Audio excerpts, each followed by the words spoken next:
Did you know who really controls the art market? Why are masterpieces fetching hundreds of millions? And who is truly buying them? The art market, a realm often perceived as driven by aesthetic appreciation and historical significance, has become an arena of stratospheric financial transactions. These figures, numbers that dwarf the budgets of entire nations, raise profound questions about value, investment, and the opaque mechanisms that propel certain works to these dizzying heights.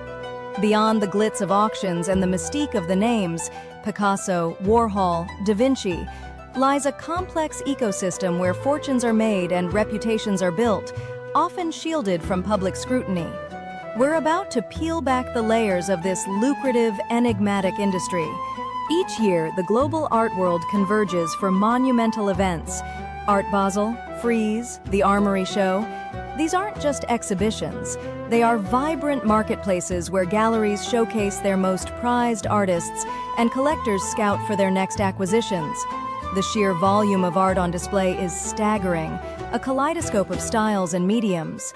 But beneath the surface of intellectual discourse and aesthetic delight, intense negotiations are taking place.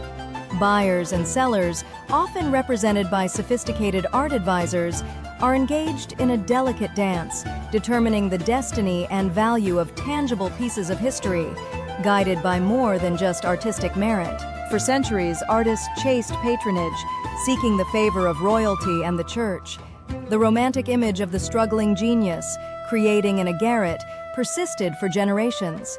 Think of Picasso, painstakingly working on his canvases, or Frida Kahlo, pouring her pain into vivid self-portraits. But the 20th century, particularly post-World War II, saw a seismic shift. The rise of abstract expressionism and pop art, coupled with a growing global economy, began to transform art from a purely cultural pursuit into a significant asset class. The artists themselves, or their estates, were no longer solely dependent on immediate sales, paving the way for future market dynamics. The numbers tell a story of explosive growth. The global art market, once a niche pursuit, has ballooned into a multi-billion-dollar industry. By the early 2000s, sales were consistently breaking records, with works by Impressionist, modern, and post-war artists fetching unprecedented prices. The Salvator Mundi by Leonardo da Vinci, purchased for $450.3 million in 2017 by Saudi Prince Badr bin Abdullah bin Mohammed bin Farhan Al Saud on behalf of the Kingdom of Saudi Arabia, stands as a stark testament to this trend. This wasn't just a purchase, it was an event that seized global headlines and underscored a new era of art as a monumental investment vehicle. But where does all this art go once the gavel falls? A significant portion of high-value art doesn't hang in public museums or private homes. Instead, it resides in discreet, state-of-the-art storage facilities. These are not dusty warehouses, they are climate-controlled vaults, meticulously managed and highly secure, often located in tax-advantaged jurisdictions like Switzerland or Luxembourg. This invisible inventory represents vast sums of capital, often held off balance sheet by wealthy individuals and entities, functioning less as decorative objects and more as a form of highly portable, albeit illiquid, wealth. The role of the intermediary has evolved dramatically. Traditionally, galleries served as crucial gatekeepers, nurturing artists and connecting them with collectors. Think of Peggy Guggenheim, who championed the avant-garde in her Venice gallery.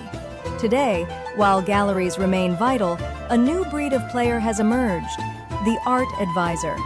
These professionals, often with impeccable credentials and vast networks, act as intermediaries for the ultra-wealthy, discreetly sourcing artworks, negotiating prices, and even managing collections.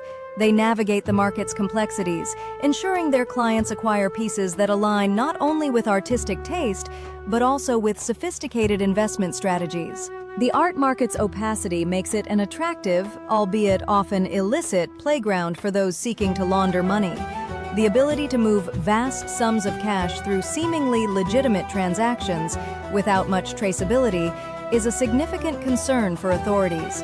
A painting can be bought and sold multiple times, its provenance obscured, and the original source of funds rendered invisible.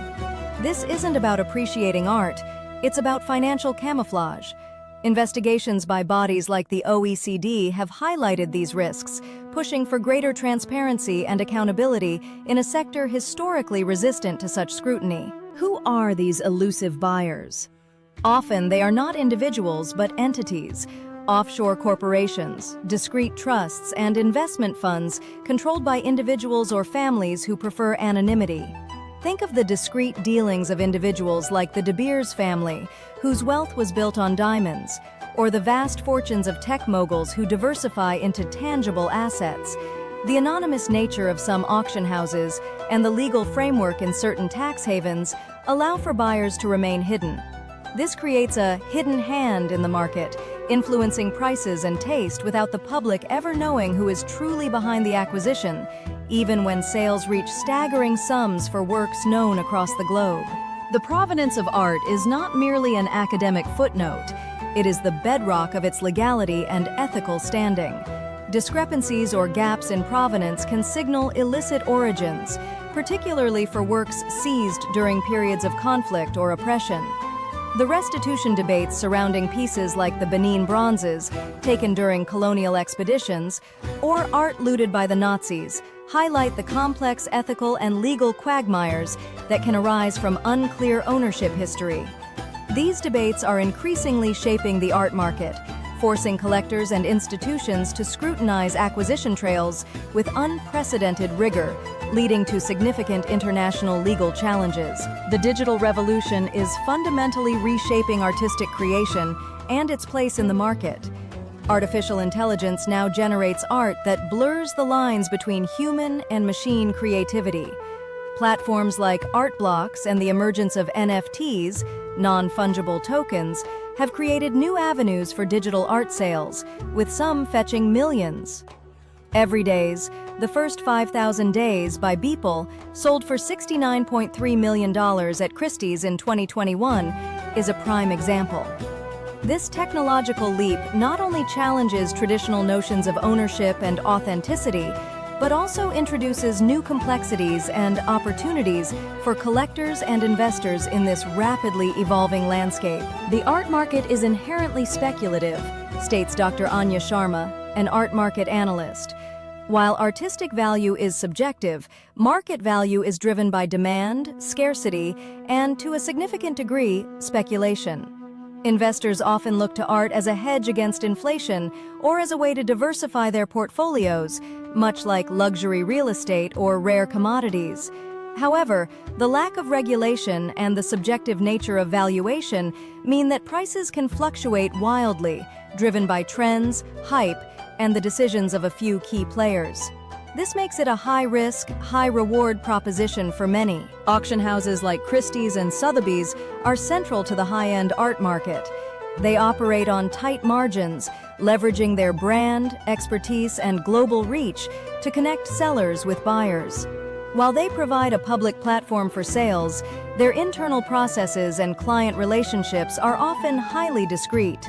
Simultaneously, major museums and cultural institutions play a crucial role, not just as custodians of art history, but also as significant buyers and influencers. Their acquisition decisions, driven by curatorial vision and historical importance, can set market trends and validate the long-term value of particular artists and movements, ensuring some works enter perpetuity. The traditional distinction between public and private art spaces is blurring. Museums are increasingly collaborating with private collectors and incorporating digital platforms to reach wider audiences.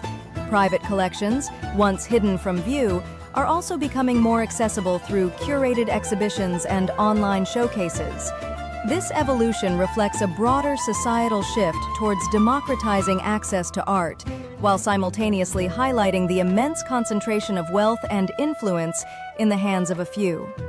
The hidden hand is not just buying art, it's shaping how we experience and value it, pushing the boundaries of what constitutes ownership and display in the 21st century. So, who is truly buying these masterpieces? The answer is a complex tapestry of wealthy individuals, anonymous entities, and savvy investors, all operating within a global market that is both dazzlingly creative and profoundly opaque. While appreciation for art endures, the financial forces at play have transformed it into a high-stakes arena where liquidity, discretion, and strategic acquisition often dictate value. The hidden hand continues to shape prices, influence tastes, and redefine what it means to own a piece of history. The question remains, as the market evolves, will transparency ever truly catch up to the millions being spent? The art market's true value is not on the canvas, but in the shadows.